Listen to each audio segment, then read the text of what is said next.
Assalamualaikum warahmatullahi wabarakatuh. Siang ini saya sedang berada di Kapuas, Kalimantan Tengah. Selesai tabligh akbar, baru saja dapat berita bahwa ulama kita dari Nangro Aceh Darussalam, Tusuk, sudah meninggal dunia mendahului kita. Mudah-mudahan Allah menempatkan beliau di surga Jannatul Firdaus bersama Rasulullah SAW, karena saya meyakini beliau adalah salah satu dari al-ulama warathatul anbiya.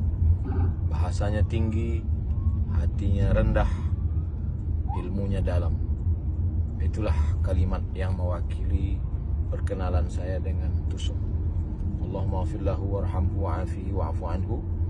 Mudah-mudahan jamaah semua tetap menjaga ukhuwah, keluarga yang ditinggalkan diberikan kesabaran dan kekuatan, dan para santri menuntut ilmu, akhlak ke beliau terus